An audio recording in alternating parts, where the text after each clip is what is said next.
Real Sociedad. Hello guys and welcome back to another Atletico Madrid career mode episode.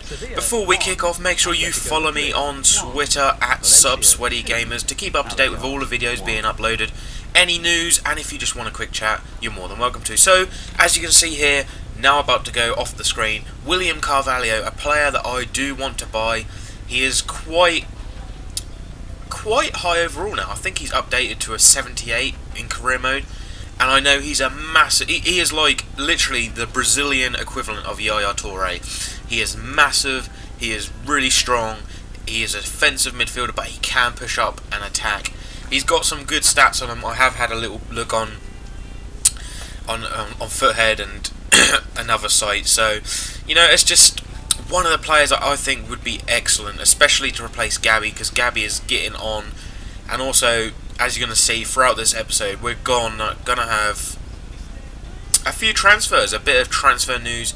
I'm still not sure about signing Javier Hernandez. Obviously, that'll eat up all my transfer farm, which means I can't buy William Carvalho, and I could probably only buy one other player, which would be a youngster that wouldn't really have much impact on the team straight away. So, yeah, so William Carvalho is a main target, and I'm actually thinking about looking at Depay and a few others. Now, we've got a bid here for Diego, and we're going to reject that. Diego's been actually pretty damn awesome since I've been playing with Atletico Madrid, and I am definitely not going to get rid of him, considering he's only just moved to the club, I do believe. Montoya here, a young right back. I believe he can play as a left back as well. I'm not too sure. He's quick, he's young, he's Spanish, but I'm not too sure if I want to pay more than a few mil than him. Barcelona will demand about 8 or 9, so that's that pretty much. Now, another player that I'm not 100% sure on getting, but I will get to like the final sort of negotiation stages, which is this guy, Julian Draxler.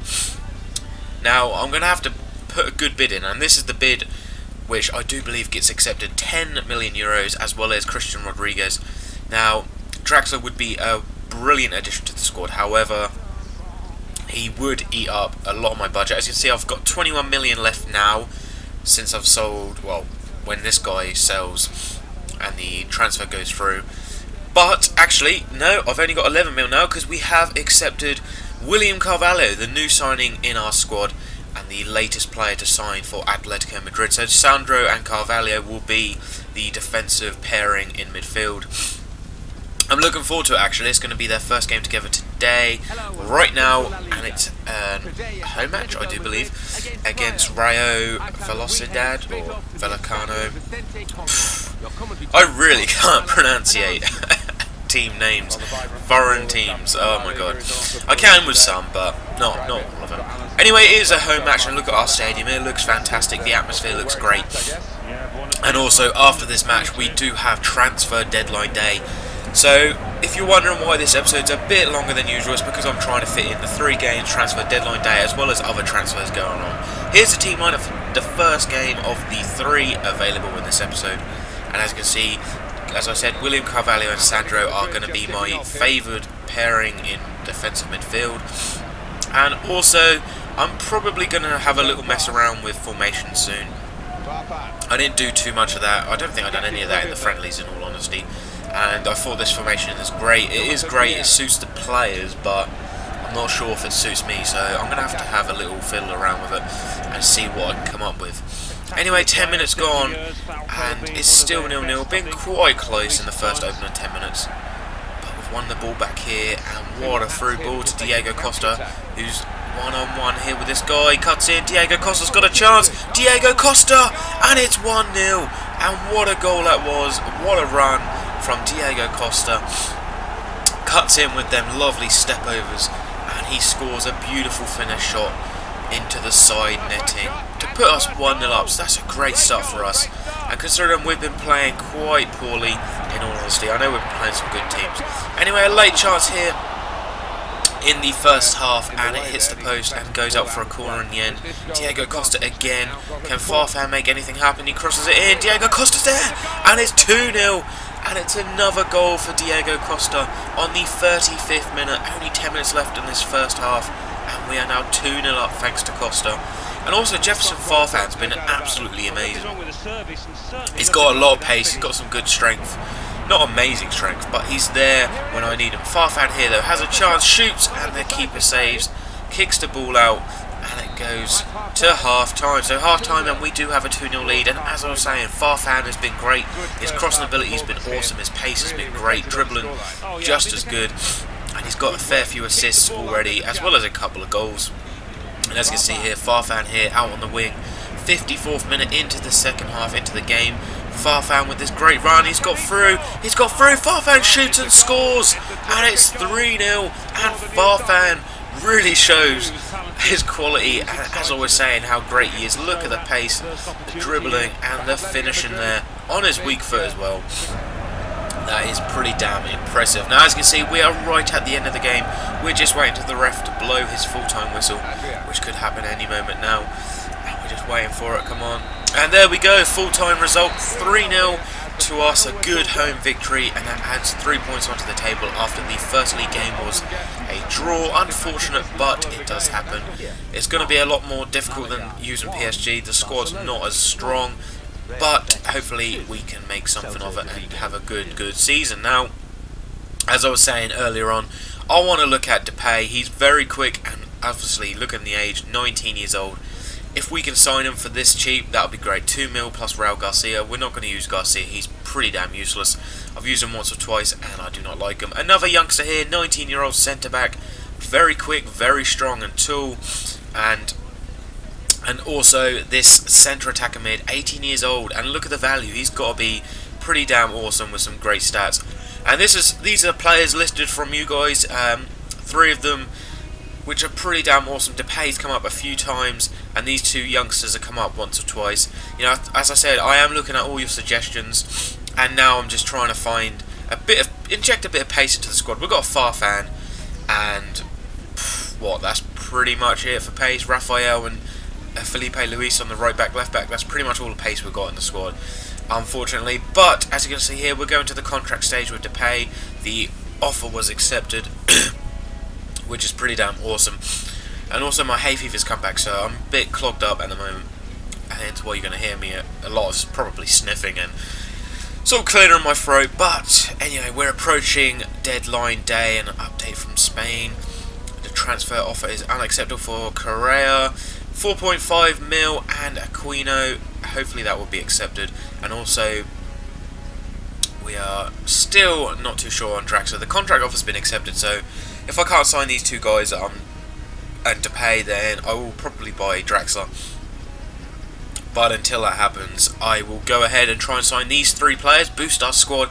We are looking a little dim with all the loanees, but this guy, 5-year deal, offering up on a squad rotation basis. Also, this transfer offer has been accepted. We can offer up this young centre-back a chance to shine at Atletico Madrid. We'll put a squad rotation player as well, and we'll quickly change out the 5-year deal. He wants 4, but when they want that sort of deal, you can offer him 5, and they will normally accept. And Depay, the contract offer has been accepted, so that is another signing in this episode. And a very quick young winger has been signed from PSV. I'm pretty damn excited actually to use him. As you can see here, I'm just toying with the fact I could sign Julian Draxler. Now, I will probably go back for him in January, which is, I don't know, you could probably say, why not buy him now? But I just want to sign a few more players, get the squad, you know, a bit bulky, and get more players so I can rotate a bit more. And as I said, I need that pace. Our squad is so slow. So many players just get outpaced by so many people. Now, in this transfer deadline day, as you can see, Adrian is probably the topic so far. But before we go into that, we've got 2 players, the 2 other youngsters that we want to sign have accepted their contract, so we are going to sign them up. And obviously, I'm offering a player or 2. But that's only to get rid of the shit players that are absolutely useless, that I'm not going to use and will not sell for much. So I can, you know, just not spend as much in my transfer fund. So obviously we can afford Julian Draxler now, so we'll reject that offer in the end. But as I said, we can move back in January if we have to. But until then, we can concentrate on deadline day. Now, as I said, Adrian is pretty much the topic of transfer deadline day. So many, well, there's a few clubs that want him, and they are persistent.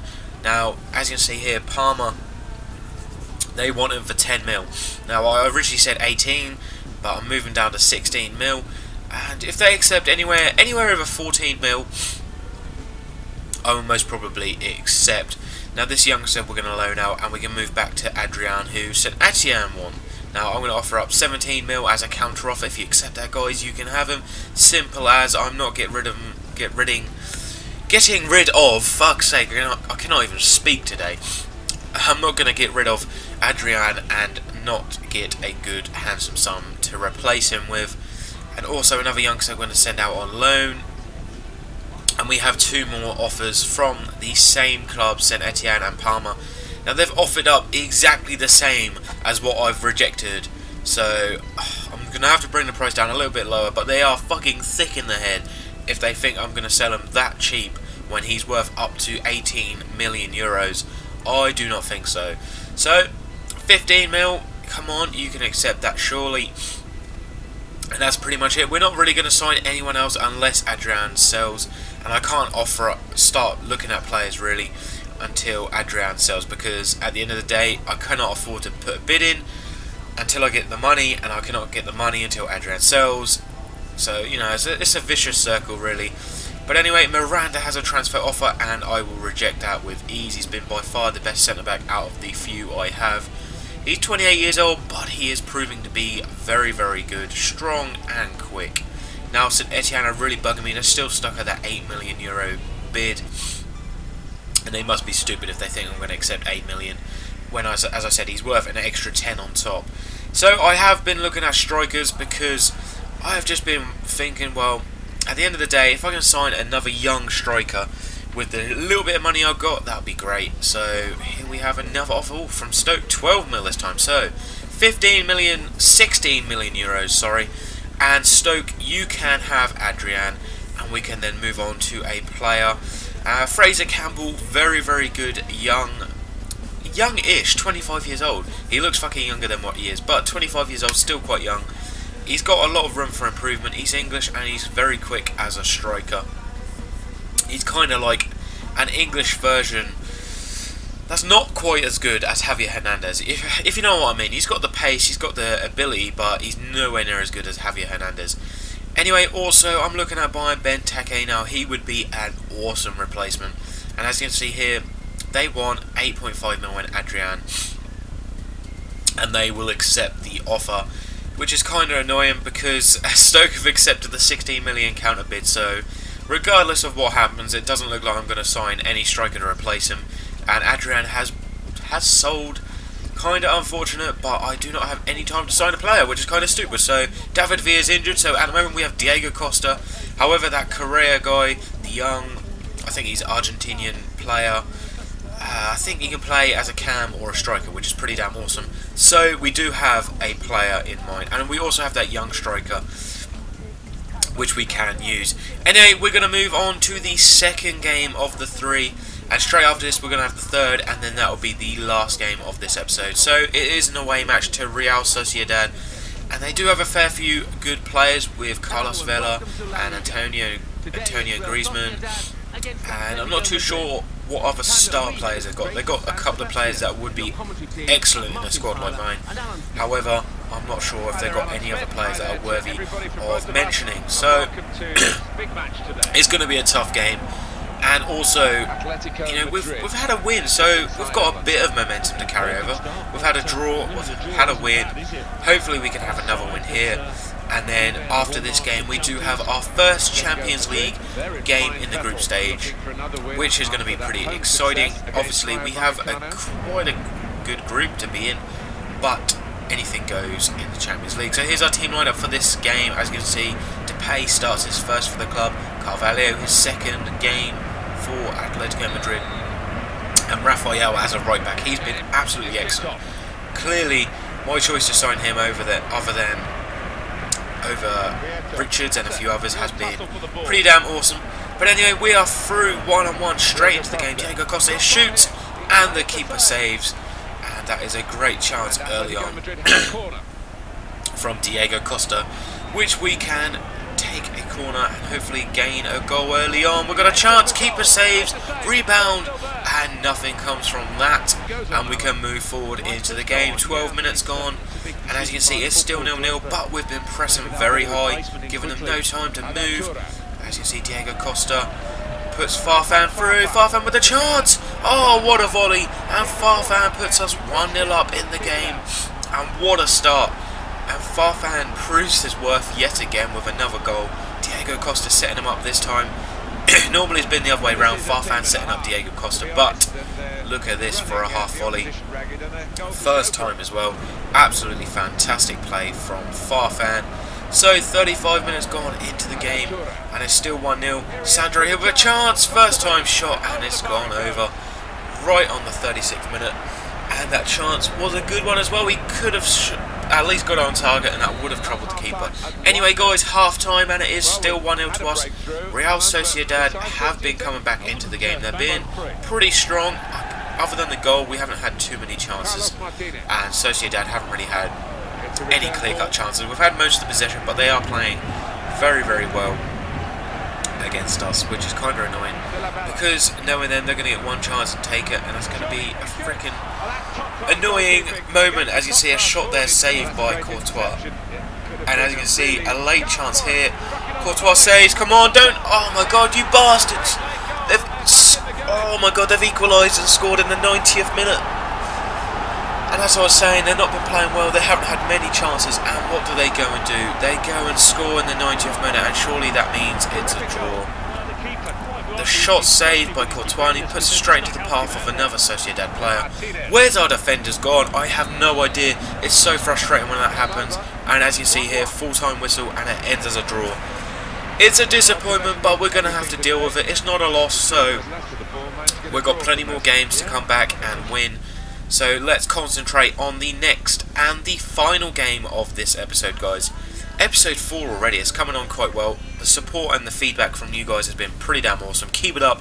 Make sure you keep liking them videos and sharing them, and also subscribing to the channel. That helps me a hell of a lot. So we're playing Celtic at home in the Champions League group stage, the first game in the group stages.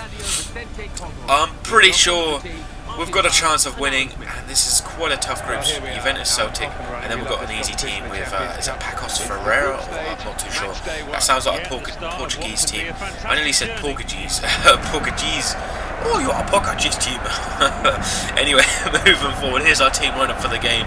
As you can see, I've gone for a very strong lineup, near enough the same as the last game. But Gabby comes in, and I don't know what to make of it. Celtic have beaten Barcelona in the Champions League, and they've come close to beating them at their own place at the Camp Nou. So they're a good side. They've got some really good players. I'm just hoping we'll be too good for them, but I'm not going to say we are too good for them, because at the end of the day, they could perform that awesome performance and that one-off game where they just win and play so well, and then they go back to playing shit. I'm not too sure how this is going to end up. So 35th minute into the game, and Celtic do have a free kick here, out sort of like near the halfway line, sort of a late challenge there from Sandro. Not too bad, but they do have a free kick from it, and we're going to have to defend from this. They whip the ball in. Come on, let's clear this. And we do so with ease, and that comes to nothing. So approaching at half time, we're just waiting for the ref to blow his whistle, and there we go. Half time is 0-0, and I must admit this game has been absolutely boring. We can't seem to do anything. We've had like one chance, and I think that's the chance there on the screen. Celtic have had like one chance. It's been very, very boring, and it's been very tough as well. Celtic here have a chance though to break, and they have got a chance here. Come on, clear the ball. And what the fuck was that? That was a shit pass, and you've put him through. Oh my God, thank you, you freaking crap game. As I was saying, it's been a very tough game, not many chances. What do? We make the shittest pass in the world, in the history of FIFA, and we give Celtic a great chance, and they take that chance and score. And as you can see, also, they keep switching my players. What is up with this? FIFA, what are you doing? Anyway, it is the end of this episode, and as you can see from this result, Celtic are winning 1-0. They have another chance. Can we save? Nope, they miss, and that is full-time result. And we have lost 1-0. What a great start to the Champions League group stage. Not. I'm absolutely pissed off with that result. couldn't have gone anywhere. So thank you guys for watching. I hope you've enjoyed this video. Make sure you like it, subscribe to my channel for more Atletico Madrid career mode content, and until the next time guys, take care.